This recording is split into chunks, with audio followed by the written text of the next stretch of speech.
Raptors in a second, but first some highlights presented by Hilton. Nuggets Blazers. Damian Lillard gets bumped by Nikola Jokic, but somehow still makes the off-balance jumper. Obviously a critical win, and we are setting up for one of the greatest NBA Sundays in recent memory if the Rockets can take Not a lot better than tonight. Game 7, Nick. And we could have 3 of them if the Rockets take care of business. Same game. Gary Harris throws down the one-handed flush on Al-Farouq Aminu. Al-Farouq, the interesting change in this game. Al-Farouq Amino's minutes limited. Zach Collins comes in, the guy with the pretty hair for the Portland Trail Blazers. He's got a pretty game last night. Got 5 blocks, I think 15 points. Nice little adjustment. Seems like are you looking at guys' hairdos and everything to figure out he what just your next reminds me of my guy Hubs. That's all. Raptors Sixers, Jimmy Butler connects with Ben Simmons for the alley-oop. This is one of the good plays in the game. Jimmy Butler, very, very aggressive. Him and Ben Simmons on the receiving end of this alley-oop here. They're very good in half-court offense last night. It's nice to see Ben Simmons play at his best. Do you see that, Nick? First good game of the series, man. And good for you for pointing it out, see? All right, finally, Kawhi Leonard goes to the hoop strong, but denied by Joel Embiid. No injury report. Joel Embiid, no pregame. Oh, don't know if I'm going to play, coach. Even though we know he's not at his best, if he was just a defensive player, Nick, he'd be an all-star. Well, and that is where, and we'll be able to show you here in a few minutes, his numbers pop off the page at you is his impact, even in a game like last night where offensively he's held in the teens again. I think Coach Mangini would like that. He's a force multiple. Yes, exactly right. All right, sticking with the Sixers and the Raptors, Philly surprised a lot of people last night, taking down Toronto 112 to 101 to force a Game 7. Raptors bench struggled again in this one. Jimmy Butler did not. Once again, leading the way for Philly, dropping 25 points. Embiid, Simmons both bounced back, combining for 38 points, 20 boards. Nick, how were the Sixers able to win last night? Well, so you alluded to it in the highlights. Ben Simmons was sensational early, and they are obviously a different team when they actually have another all-star. All this series, Ben Simmons has just been an all-star in name only. He actually played like one last night. And the very simplistic method for the Sixers is this. Force misses on the defensive end, get out running on the offensive end, and then Ben Simmons can be Ben Simmons. It is so much of his ability to be that force multiplier is you've got to get stops, because then you can get out in transition or the semi-transition, and they look like a totally different team.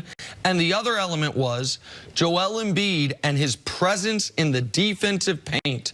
Joel Embiid's, not only, it's not just block shots and altered shots, it's scaring guys out of even attempting shots in the restricted area, forcing guys into tougher shots, shots they don't want to take. That was the difference. That was the only reason this game wasn't a blowout the entire way, was Boban came in for Embiid for a couple minutes twice in the first half. So Toronto immediately both times went on runs. Boban, I think, was minus 15 in 6 minutes in the first half, which is almost impossible. But when Embiid was out there with Simmons playing the way he was and Jimmy Butler continuing his playoff excellence, you saw the best version of Philadelphia. Yeah, this was what we should have expected. If we go back to game number 5, the embarrassment of Philadelphia, all the bad press that they got, Joel Embiid, this is really the second time in their pro career that people have been down on them. Last year when they got knocked out in the second round of the playoffs and what they were facing in Toronto, coming back with the game number 6, and the crowd, they gave them a lift early. Now the crowd, it was like, hey, we're going to cheer appropriately, not all the time, but if you play bad, we will boo you. Even with a 9-point lead, Nick, you and I were talking about how the crowd was booing. And it's hard for younger players. But I thought that their professional pride, led by Jimmy Butler, that would lead to a victory in game number 6. So it was nice to see them all play well. And it was Joel Embiid, especially early because of injury, as if Brett Brown said, you know, we're going to take a back seat on the offensive end. We're going to allow the offense to go through Jimmy Butler and Ben Simmons. And Ben Simmons, man, is like he's got a split personality when Joel Embiid is not the focal point of the offense, especially early in games. And I know Ben Simmons is far from a streak shooter, but he's the kind of guy that can only play at a certain type of pace for him to be effective. 6'10", point guard, get out in transition. You made a great point. When teams are scoring on you, you can't run the fast break. This is not Showtime, where the Lakers would fast break no matter if you made a bucket or if they were able to get defensive stops. So they got those defensive stops early. One point I want to make, something we need to watch for in game number 7 on Sunday, Kawhi Leonard. Now, Kawhi is still playing good basketball. He's back down to earth playing like a top 5 player in the world. But the three-point line, the last 2 games, 0 for 8 from three-point line. When you are a guy like him, and when you can't hit that three-point shot, I believe that will change in game number 7. But that has led to 2 wins, to this win by the 76ers, his inability to be able to hit the 3 in game number 6. And it's led, even though that Toronto won game 5, Kawhi was over 50% from 3 in this series. It was one of the reasons he was unguardable through 4 games. Yes. Is he can get to the basket, and you had to guard him at the three-point line like he was Steph Curry. And when you have the strength and athleticism of Kawhi and the ability, he didn't have the quickest first step, but he's so strong that if he gets even a little bit by you, he can turn his shoulders and you can't get back around him. And so they are still obviously going to be worried about him as far as defending the three-point shot, but going from over 50%, which is almost impossible, to back-to-back offers is something to watch for going into game 7. What bothered me is Nick Nurse took to the podium after the game and said, we just didn't play hard enough, which is inexcusable when you're at this point in the playoffs.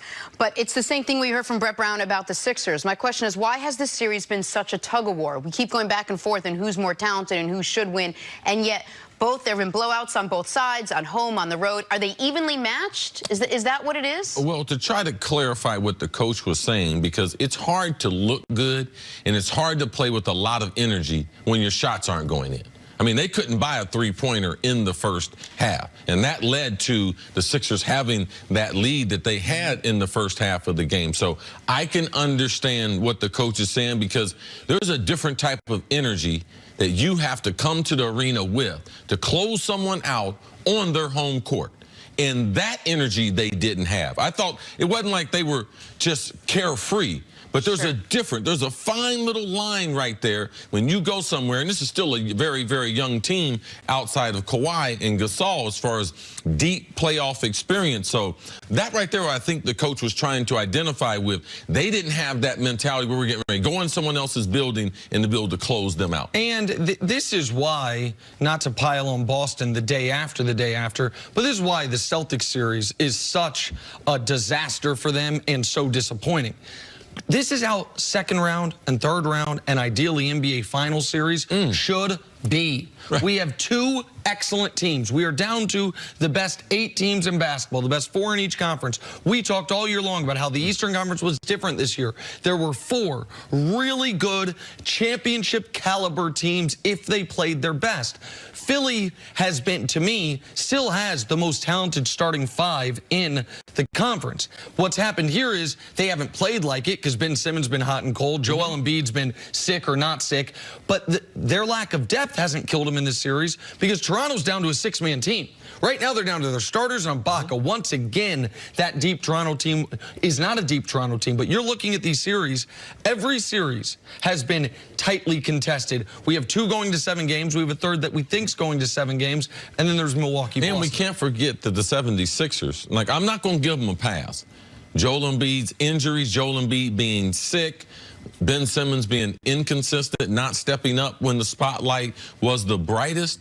But this team has only played, their core group of guys, they played 20-something games together, Nick. Right. Went into the playoffs having played 10 games, the starting lineup. I mean, like, this starting lineup, so as these series go on, that's how you can see some lopsided victories in that, because what Philadelphia is going through, they're going through for the first time. And most of their guys, this is their first time. Last year, they in the second round of the playoff, it was different. They didn't have Tobias. They didn't have Jimmy Butler. So I can understand why the back and forth.